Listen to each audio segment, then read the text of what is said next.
Bueno,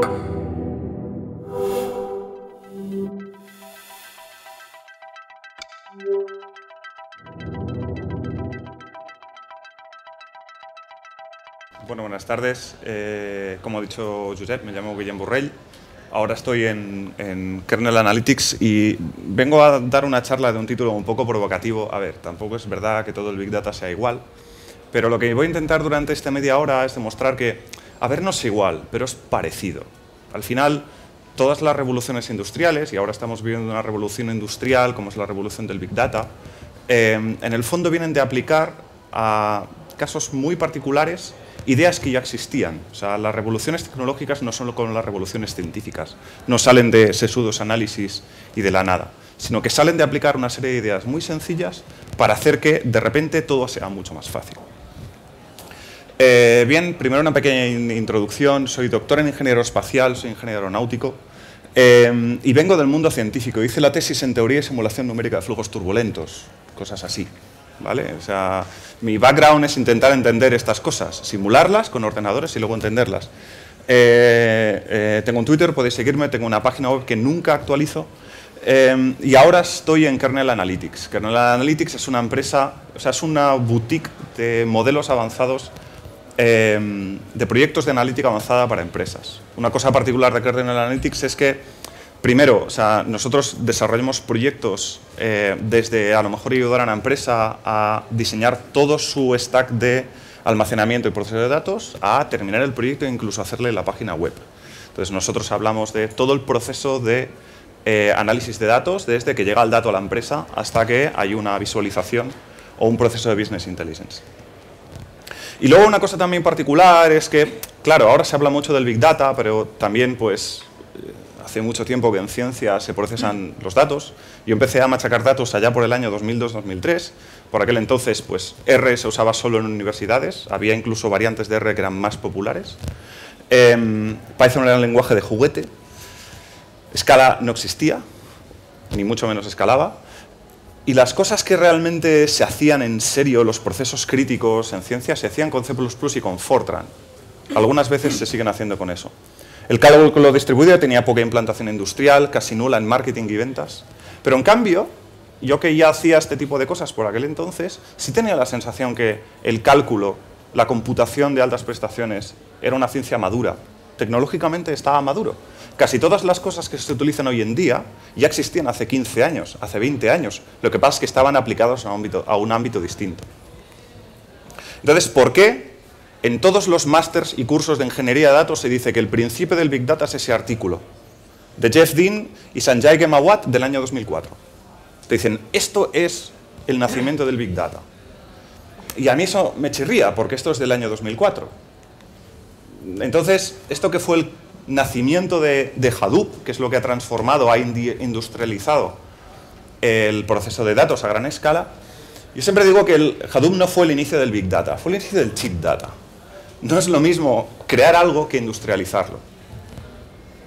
Entonces, os recomiendo que leáis ese artículo, es un artículo muy recomendable, además es muy comprensible, y lo bueno es que está todo en el título. Si nosotros miramos el título es Simplified Data Processing on Large Clusters. Eso tiene tres conceptos. Primero, Simplified, no quiero resolver un problema general, quiero una serie de algoritmos concretos que me sirvan para analizar datos. Estos algoritmos son para carga, proceso y transformación de datos y además quiero cumplir todos estos procesos de manera distribuida y tolerante a fallos.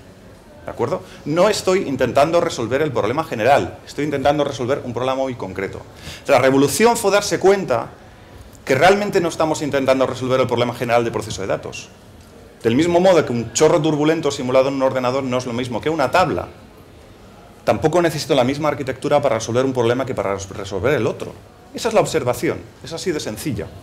Lo que tenéis a la izquierda es una máquina que ya no existe, es la serie Blue Gene. Era un superordenador que se utilizaba prácticamente exclusivamente para cálculo científico. A la derecha tenéis un centro de datos de Google, siento hacer propaganda. Y las dos cosas no son iguales, del mismo modo que estos problemas no son iguales. Entonces, la revolución ha venido de diseñar una plataforma para resolver un problema específico mucho más sencillo que el general. Entonces, la gracia está en las simplificaciones. ¿Qué es lo que se ha hecho que de repente una cosa que ya existía tecnológicamente ha podido ser industrializada a gran escala? Entonces, esta charla en el fondo va sobre estas simplificaciones. ¿Cuáles han sido las importantes? Y a ver si consigo explicarlas bien. Para empezar, voy a intentar aplicar el reduccionismo. Mi background es más científico, así que voy a intentar partir de la más absoluta nada y entender cuáles son las cosas claves que nos permiten entender las simplificaciones, ¿vale? Y de la nada sale la tabla.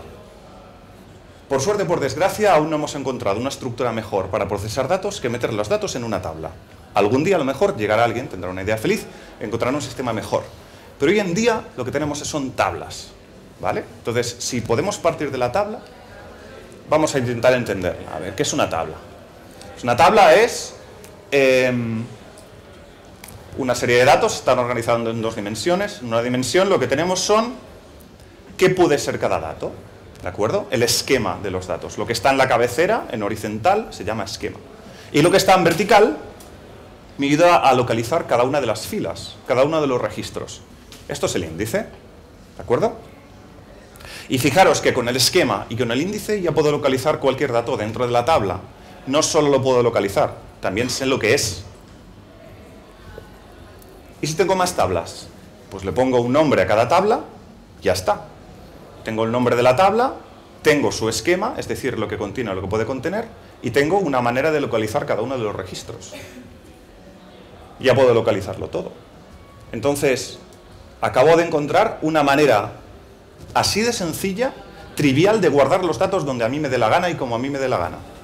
Lo único que tengo que hacer es guardar el esquema, saber lo que es cada cosa, guardar el índice, y con el índice poner los datos. Y ya está. No tengo que hacer nada más. A partir de ahí puedo localizar las cosas donde estén. Si tengo un zettabyte de datos, me da igual. Puedo localizarlo. ¿Cómo? Pues muy sencillo. Tengo, como he dicho, guardo el esquema, eso me dice qué puedo guardar y qué es lo que es. La clave es dónde está ubicado y el valor es qué es. Observación muy importante, fijaros. La cabecera y el índice normalmente son muchísimo menos datos de los que yo quiero guardar. Aún así, aparte solo necesito guardar el esquema, ¿de acuerdo? Entonces, 4 observaciones. La clave tiene que ser única para todo el almacenamiento. No puede haber 2 claves iguales en todo mi sistema de almacenamiento, ¿vale? Da igual, aunque tenga toda la información del mundo. Eso es posible, ayuda a la criptografía. El esquema, como he dicho, es mucho más pequeño que los datos, lo puedo dejar donde quiera. Esos son los famosos metadatos de las tablas. Y es equivalente a llevarnos el registro de la tabla, ¿vale? Y acabamos de encontrar un esquema trivial para almacenar los datos de manera distribuida. Lo único que tengo que hacer es saber dónde he dejado cada índice. Pero es un problema mucho más sencillo que, por ejemplo, tener un sistema de ficheros como el que tenemos en nuestro ordenador y hacerlo escalar a petabytes. Otra idea muy importante para entender la revolución del Big Data, las funciones puras. ¿Qué es una función pura? La de la izquierda es una función pura, la de la derecha no es. Solo tiene que cumplir 2 características. La primera característica es que solo depende de las variables de entrada que no puede cambiar. Lo que entra no se cambia, ahí se queda. Y devuelve un resultado, otra vez, que depende de las variables de entrada, pero no es la variable de entrada, y a la vez no depende de un estado externo. ¿Qué es un estado externo? Pues lo que le pasa a la función de la derecha. Hay una variable fuera, que es el exponente. Este exponente me dice que yo haga al cuadrado de una serie de números. Y yo tengo una función que es, hazme la potencia. Me pongo a hacer potencia, alguien me cambia ese exponente, me lo pone a 3 y de repente paso de hacer los cuadrados a hacer los cubos. Y el algoritmo hace catapum. ¿Vale? Esto es un estado externo. Si os fijáis, además, está cambiando la entrada. Coge una lista de números, hace la potencia, pero la hace sobre la lista de números. Entonces, esto es una función no pura. Entonces, tercer componente, funciones puras. Cuarto componente, la composición de funciones. Esto es clave para poder organizar cómo hago las cuentas. ¿De acuerdo? ¿Qué significa la composición de funciones? Es un concepto matemático. Tengo una función f, una función g. Si yo puedo hacer f del resultado de g, es que esas dos funciones son componibles. O composicionables, no lo sé. Pero significa que puedo hacer composición de funciones. Y lo mismo al revés. Puedo hacer f de g o g de f. ¿Cómo podemos asegurar la composición de funciones en nuestras cuentas? Hay 2 maneras triviales. La primera es hacer que todas las funciones sean puras y que el tipo de argumento que recibe de entrada sea el mismo que el que recibe de salida. Por ejemplo, si recibe claves pares clave-valor, devuelve pares clave-valor. Si recibe listas, devuelve listas. Entonces, aquí tengo un problema muy clásico del Big Data, es el que pone todo el mundo como ejemplo, que es el de contar palabras. En este caso está simplificado contar letras. Imaginaros que yo tengo todas estas palabras y yo quiero contar el número de ocurrencias o la frecuencia de ocurrencia de cada una de las letras, pero me da igual que estén en mayúscula o en minúscula. Entonces, ¿cuál es el primer paso? Lo paso todo a mayúsculas o a minúsculas, me da igual. Y luego calculo las frecuencias. Entonces, fijaros en esto. Me da igual hacer las cosas así que hacerlas así. Porque estas dos funciones se pueden componer. ¿Vale? Esto es una cosa que se dice muchas veces también en Big Data, que es el concepto de pipe. Yo tengo una serie de datos que entran, tengo una serie de manipulaciones que las encadeno una tras de otra y al final me da un resultado. Como todos los pasos intermedios ha conservado el mismo tipo de valor, los he podido encadenar uno detrás de otro. Último concepto clave, lazy evaluation. ¿Quién aquí ha oído hablar alguna vez de lazy evaluation? Vale, intento explicarlo bien. El contrario de lazy evaluation es eager evaluation, es un tecnicismo aún peor. El único concepto clave de la lazy evaluation es que es el sistema que decide cómo y cuándo evalúa un resultado. Aquí pongo un ejemplo muy sencillo. En Python, ¿quién aquí usa Python? Bueno, más gente. Entonces, imaginaros que yo tengo dos listas, una que contiene 1, 2, 3, 4, otra que contiene ABCDE. Yo pido que me haga pares, 1 con la A, el 2 con la B, el 3 con la C, el 4 con la D. Entonces hay una función que te hace eso, que es la función zip. Pero si yo le pido zip de A y B, no me devuelve esos pares, me devuelve un objeto zip. ¿Qué significa? Que Python está diciendo, mira, yo sé que quieres hacer esos pares, pero los voy a hacer cuando me dé la gana. En este caso, cuando yo los intente iterar. Hasta entonces Python no ha hecho ni una sola cuenta, simplemente ha dicho, tu intención es evaluar esto, hacer esta cuenta. ¿De acuerdo? Con esto podemos llegar a los 5 principios o 5 garantías del Big Data. Estos son nuestros ladrillos para hacer sistemas de cálculo a gran escala. Tenemos tablas, cómo se organizan las tablas, tenemos esquemas e índices, solo me llevo el par. Luego tenemos almacenamiento clave-valor, esos que guardo el esquema en un sitio y luego guardo las pares clave-valor en otro sitio. Mientras lo puedo recuperar, ya puedo reconstruir la tabla con eso.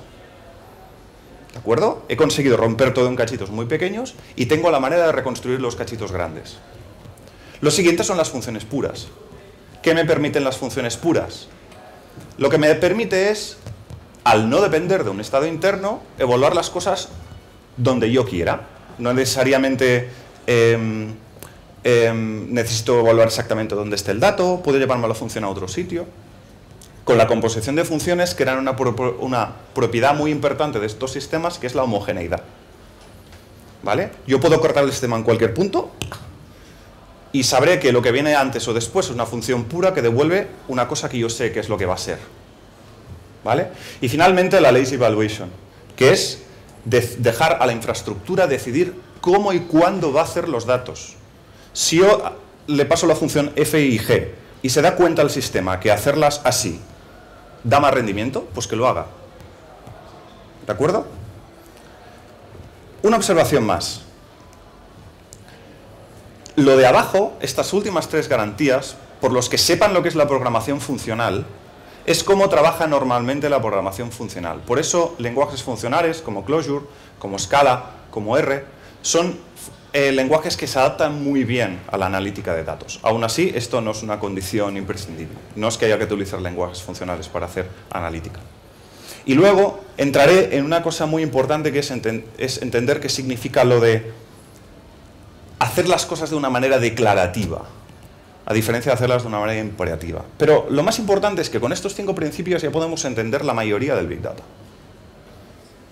casi todo. ¿Qué es Hadoop? Pues Hadoop es, cojo claves valor, lo pongo en un ciclo map, shuffle, reduce, y al final de todo me sale mi resultado. Opera en batches, pero no es más que aplicar funciones puras, en este caso 3 funciones puras, a pares clave valor. Spark hace una cosa más complicada que el MapReduce, se crea todo un DAG, es un Directed Acyclic Graph de cuentas, una cosa mucho más sofisticada, pero no deja de ser un montón de funciones puras aplicadas a un único tipo, un Resilient Distributed Dataset, que es algo parecido a clave valor, pero es más sofisticado, pero no deja de ser la misma cosa, machacada una vez tras otra, por funciones puras.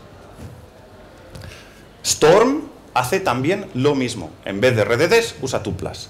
Dask, proyecto en Python, muy interesante, hace más cosas con más tipos de cosas, pero se reduce lo mismo.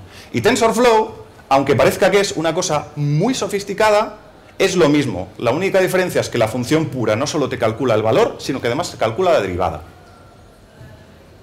Hay más cosas, hay que hacer, la optimización, el backpropagation y todo eso, pero conceptualmente es una repetición de la misma idea, con implicaciones tecnológicas muy importantes, pero es una repetición de la misma idea.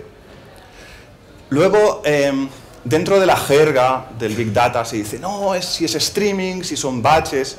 A ver, con estas garantías da igual, ¿de acuerdo? Lo que te dice si puedes hacer o no streaming, o haces batching o microbatching, es el objeto que estás machacando.